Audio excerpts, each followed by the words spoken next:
Hello, അസ്സലാമലൈക്കും. ഞങ്ങളുടെ പെരുന്നാൾ വിശേഷങ്ങൾ കണ്ടാലോ? രാവിലെ 3 പേരും കൂടെ പള്ളിയിൽ പോകാൻ റെഡി ആയിരിക്കണതാണ് കേട്ടോ. ഇക്ക അപ്പോൾ പെരുന്നാൾപ്പൊടി കൊടുക്കുകയാണ് എല്ലാവർക്കും. സയാനാണെങ്കിൽ എനിക്ക് 2 നോട്ട് വേണമെന്നും പറഞ്ഞ് ചോദിച്ച് മേടിച്ചുകൊണ്ടിരിക്കുന്നതാണ് കേട്ടോ. എനിക്കും കിട്ടിയിട്ട് അങ്ങനെ പെരുന്നാൾപ്പൊടി.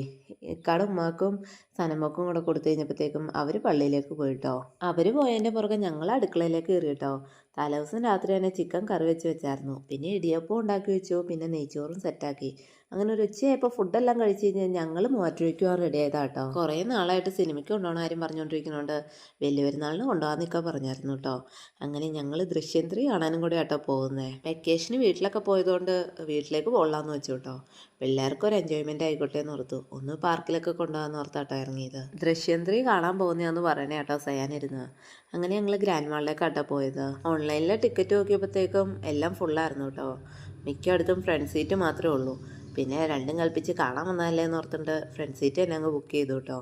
അങ്ങനെ പടം തുടങ്ങി. ഒരുപാട് റിവ്യൂസിൽ കണ്ടു വലിയ ടിസ്റ്റൊന്നുമില്ല, വലിയ സെറ്റപ്പൊന്നും ഇല്ല എന്നൊക്കെ.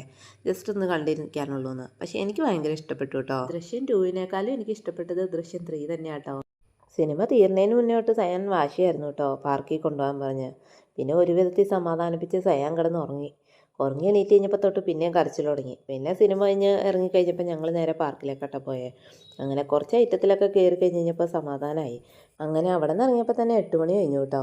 പിന്നെ അങ്ങ് വിശപ്പിൻ്റെ വിളിയായിരുന്നു. ഫുഡ് കഴിക്കാൻ കടകൾ തപ്പി നടന്ന് ഞങ്ങളും എടുത്തു കേട്ടോ. എല്ലാ കടയും പെരുന്നാളായതുകൊണ്ട് അവധിയായിരുന്നു. പിന്നെ ലാസ്റ്റ് കിട്ടിയ ഒരു മന്തിക്കടയിൽ കയറി മന്തി അങ്ങ് ഓർഡർ ചെയ്തു. സത്യം പറഞ്ഞാൽ വിശപ്പ് കൊണ്ട് കഴിച്ചു എന്നുള്ളൂ. ഫുഡൊന്നും ഞങ്ങൾക്ക് അത്രയ്ക്ക് ഇഷ്ടപ്പെട്ടില്ല കേട്ടോ. പിന്നെ പൈസ കൊടുത്തത് മുതലാക്കണമല്ലോ. അപ്പോൾ ഇന്നത്തെ വിശേഷങ്ങളൊക്കെ ഇത്രേ ഉള്ളൂ. ബായ്.